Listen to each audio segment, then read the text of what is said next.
کوئی نہیں کھول رہا، بچوں کے آنے میں تاخیر ہو گئی، بجائے وہاں کھڑے ہو کے گالی دینے کے، وہاں کھڑے ہو کے غصہ کرنے کے، کہیے السلام علیکم۔ آپ نے اللہ کی طرف سے اس سلامتی کے پیغام کو پہنچایا، آپ نے ان پر اللہ کی سلامتی بھیجی، نتیجہ کیا نکلے گا؟ شیطان اپنے قدموں کو روک لے گا اور وہ آپ کے گھر میں داخل نہیں ہو سکے گا۔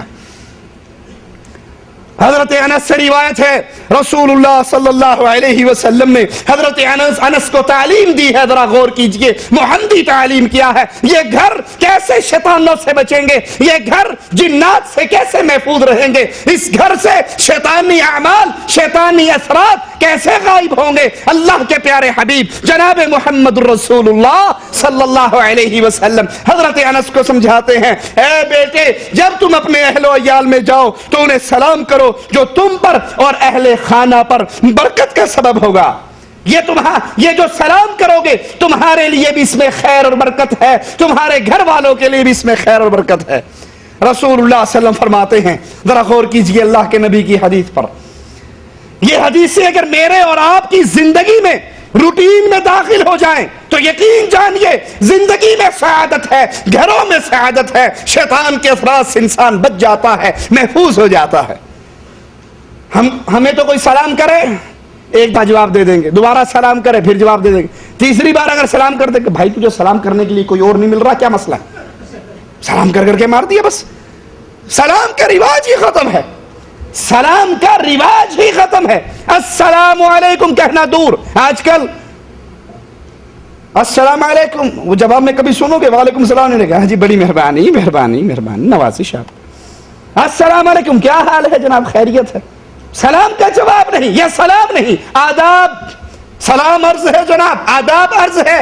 وہ کفار کے طریقوں پہ چلتے ہوئے ہم محمدی طریقوں سے دور ہٹ گئے، اور اللہ کے نبی علیہ الصلوۃ والسلام کا فرمان بڑا عظیم فرمان، بڑی عظیم خوشخبری اور بڑی عظیم بشارت ہے۔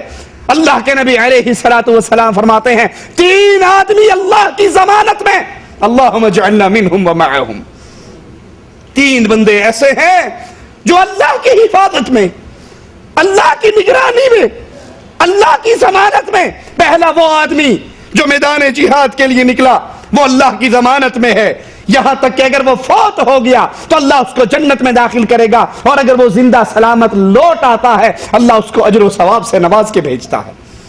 جہاد پہ جانے والا، میدان جہاد کی طرف روانہ ہونے والا، یہ اللہ کی ضمانت میں۔ دوسرا وہ آدمی، اب کہو گے مولانا صاحب ہم تو کام کرنے کے لیے آئے، ڈیوٹیاں کرنے کے لیے آئے، روٹیاں کھانے کے لیے آئے، پیٹ پالنے کے لیے آئے، ابھی اس حدیث پہ تو ہم عمل نہیں کر سکتے، لیکن اتنا ہی بڑا اجر ایک چھوٹے سے کام سے مل رہا ہے۔ یہ عمل بڑا ہے تو ایک چھوٹا سا عمل آپ کو اسی کام میں داخل کر رہا ہے۔ رسول اللہ صلی اللہ علیہ وسلم فرماتے ہیں، دوسرا وہ آدمی جو اپنے گھر سے مسجد کے لیے نکلتا ہے، وہ بھی اللہ کی ضمانت میں ہے۔ دن میں 5 مرتبہ اپنے کمروں میں نماز پڑھنے والوں، اپنے گھروں میں نماز پڑھنے والوں، مسجدوں کو بے رونق کر کے گانے اور ٹیلی ویژن اور ڈش اینٹینے کی محفلوں کو رونق بخشنے والوں، اللہ کے حبیب علیہ الصلوۃ والسلام اس چھوٹے سے عمل پہ گارنٹی کتنی بڑی، خوشخبری کتنی بڑی، بشارت کتنی عظیم دے رہے ہیں کہ اپنے گھر سے نکل کر مسجد کو جا رہا ہے، بھلے وہ مسجد 100 میٹر پہ ہے، 200 میٹر پہ ہے، چند فرلانگ پہ ہے، قریب مسجد ہے، گھر سے مسجد کا دروازہ آمنے سامنے ہے، جب یہ اپنے گھر سے نکلتا ہے مسجد کی طرف جا رہا ہے، مالک فرماتا ہے میرا بندہ میری ضمانت میں ہے، میری حفاظت میں۔ اور جو اللہ کی ضمانت میں آ جائے اس کا کوئی کچھ بگاڑ سکتا ہے، اس کو کوئی نقصان پہنچا سکتا ہے؟ تیسرا وہ آدمی، اللہ کے نبی فرماتے ہیں، جو شخص اپنے گھر میں داخل ہو تو داخل ہوتے وقت السلام علیکم کہے، گھر والوں پہ سلام کرے، سلام کر کے اپنے گھر میں داخل ہو۔ محمد کریم امام الانبیاء، امام اعظم، قائد اعظم، رہبر اعظم صلی اللہ علیہ وسلم فرماتے ہیں یہ بندہ بھی اللہ کی ضمانت میں ہے۔ امام نووی فرماتے ہیں رحمہ اللہ کہ اس ضمانت سے مراد کیا ہے کہ ایسا شخص اللہ کی حفاظت میں ہے، اللہ کی نگرانی میں ہے۔ 3 آدمی، جہاد پہ جانے والا اللہ کی ضمانت میں، اپنے گھر سے مسجد کو چل کر جانے والا، وہ مسجد چھوٹی ہو یا بڑی، وہ مسجد کچی ہو یا پکی، وہ مسجد قریب ہو یا دور ہو، جو اپنے گھر سے حی علی الصلاۃ کی آواز سن کر مسجد کے لیے نکلا ہے، یہ اللہ کی ضمانت میں ہے۔ جو اپنے گھر میں داخل ہوتا ہے اور داخل ہوتے وقت السلام علیکم ورحمۃ اللہ وبرکاتہ یہ کہہ کر گھر میں داخل ہوتا ہے، وہ اللہ کی ضمانت میں ہے۔ اب بتائیے، جو بندہ اپنے گھر میں داخل ہوا سلام کہہ کر، وہ تو اللہ کی ضمانت میں آ گیا، شیطان اس پہ اثر کر سکتے ہیں؟ جادو ٹونے کی کتنی گمبھیر صورتحال ہے۔ ہر دوسرا سوال کرنے والا کہتا ہے جی میری بیوی پہ کسی نے جادو کر دیا، وہ کہتا ہے میرے گھر پہ کسی نے ٹونا کر دیا، وہ کہتا ہے میرے گھر پہ تعویذ کر دیے، کوئی کہیں پریشان ہے، کوئی کہیں پریشان ہے۔ کیوں؟ ہم نے حفاظت کے ان طریقوں کو بھلا دیا جن طریقوں پہ محمد کریم صلی اللہ علیہ وسلم نے اپنی امت کو چلانے کی دعوت دی تھی۔ اگر اس رستے پہ چلتے جائیں تو نہ جادو، نہ شیاطین، نہ جنات، ان سارے طریقوں سے انسان اللہ کی ضمانت میں، حفاظت میں، نگرانی میں آ جاتا ہے۔ جب انسان گھر میں داخل ہو، سلام کر کے گھر میں داخل ہو، تو ویسا انسان اللہ کی حفاظت و نگرانی میں ہے۔ انسان کھانا کھانے لگا ہے، انسان کچھ پینے لگا ہے، اس پر بھی اللہ کا ذکر کرے۔ حضرت جابر رضی اللہ عنہ وارضاہ فرماتے ہیں کہ میں نے رسول اللہ صلی اللہ علیہ وسلم کو یہ فرماتے ہوئے سنا، جب آدمی اپنے گھر میں داخل ہوتے وقت، کھانا کھاتے وقت اللہ کا نام لے لیتا ہے، شیطان باقی شیطانوں سے اپنی پوری ٹولی سے خطاب کر کے کہتا ہے کہ اس گھر میں یہ داخل ہونے والا اللہ کا نام لے کر داخل ہوا ہے، ہمیں رات بسر کرنے کی یہاں پہ اجازت نہیں ہے۔ یہ کھانا کھانے والا بسم اللہ پڑھ کے کھانے کا لقمہ اپنے منہ میں ڈالتا ہے، زبان بسم اللہ کہتی ہے، شیطان اور اس کے ٹولے، اس کے چیلے، وہ اپنے ہاتھوں کو روک لیتے ہیں کہ اس کھانے پر اللہ کا نام لیا گیا ہے، لہذا اس کھانے کو کھانے کی ہمیں اجازت۔ ہم کھانا کھاتے ہوئے کیا کرتے ہیں؟ دسترخوان بچھ گیا، ہم بیٹھے ہوئے ہیں، بیوی تھوڑا سا کھانا لیٹ کر لے تو وہیں سے سلواتے شروع، مرگی تھی، تجھے پتا نہیں تھا میں نے اتنے بجے گھر آنا، پہلے روٹی نہیں آ سکتی، یہ ٹھنڈی روٹی لائی، گرم نہیں، اس میں مرچیں نہیں، اس میں اس کے عیب نکال رہے ہیں۔ یہ نہیں کہ اس کھانے کے آغاز پہ اللہ کا نام لے، گھر میں داخل ہونے پہ اللہ کا نام لے۔ جب یہ کام کرتے ہیں شیطان کھانے سے بھی رک جاتا ہے۔ کوئی یہاں پر کہے گا مولوی صاحب دیکھو حدیث سے دلیل مل گئی، کھانا کھانے پہ اللہ کا ذکر کرنا چاہیے، لہذا کھانا سامنے رکھ کے سورۃ یاسین ہمارے جو مولوی پڑھتے ہیں آپ کیوں اعتراض کرتے ہو؟ کہہ سکتا ہے نا کوئی کہ ہمارے مولوی کھانے پہ ختم شریف پڑھتے ہیں، چاروں کل پڑھتے ہیں، سورۃ ملک پڑھتے ہیں، سورۃ یاسین پڑھتے ہیں، آیت کریمہ کا ورد کرتے ہیں، تو آپ کہتے ہیں یہ ختم درود ہے، یہ جائز نہیں ہے۔ تو یہاں تو اللہ کے نبی فرما رہے ہیں، اللہ کے نبی نے فرمایا جو کھانے پہ ذکر کرے، ذکر کا نام لے کر، اللہ کے نبی علیہ الصلوۃ والسلام خاموش نہیں ہوئے، بلکہ آپ نے اس ذکر کی تفصیل بیان کر دی کہ اس ذکر سے مراد کیا ہے؟ بسم اللہ۔ اس ذکر سے مراد سورۃ یاسین نہیں، چاروں کل نہیں، سورۃ فاتحہ نہیں، سورۃ ملک نہیں، قرآن کی سورتیں پڑھ کے اس کھانے پہ دم کرنا، یہ سنت محمد کریم نہیں ہے، بلکہ آپ نے ذکر کا لفظ لے خاموش نہیں ہوئے، بلکہ نام لیا کہ کھانا کھانے سے پہلے کیا پڑھے؟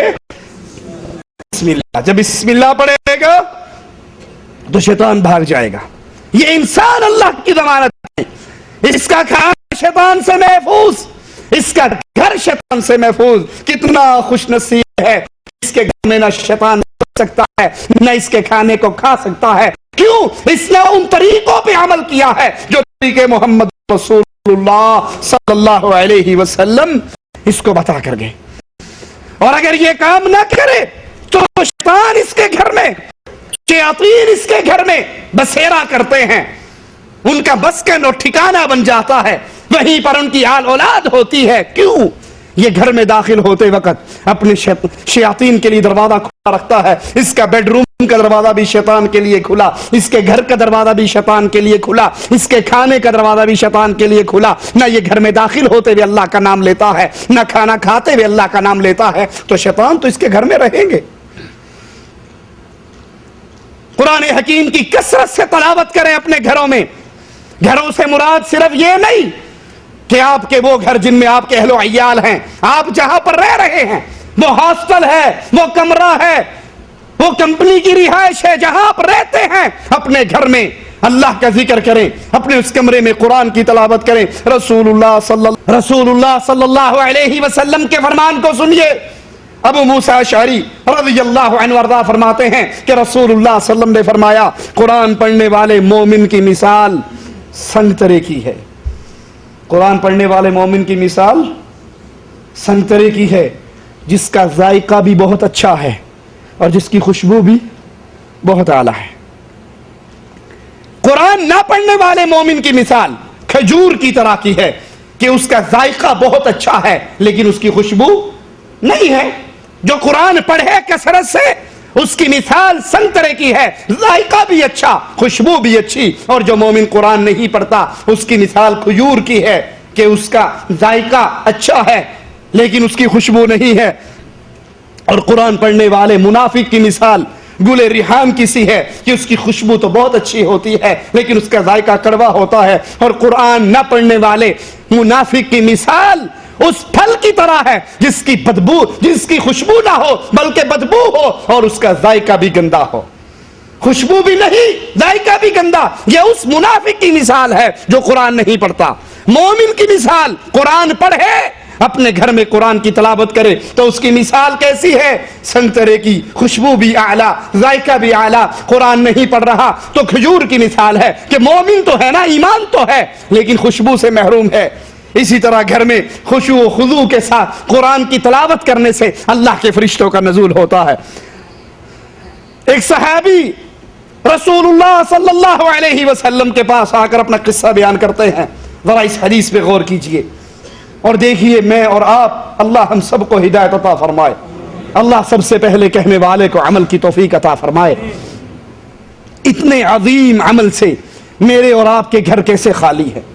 صحابی کہتے ہیں، یا رسول اللہ صلی اللہ علیہ وسلم، میں اپنے کھلیان میں کھجوریں جہاں اکٹھی کی جاتی ہیں اس کھیت میں قرآن کی تلاوت کر رہا، اس کھلیان میں بیٹھا ہوا، گھوڑی میری بندھی ہوئی، میں قرآن کی تلاوت کرتا ہوں، گھوڑی بدکنے لگ جاتی ہے،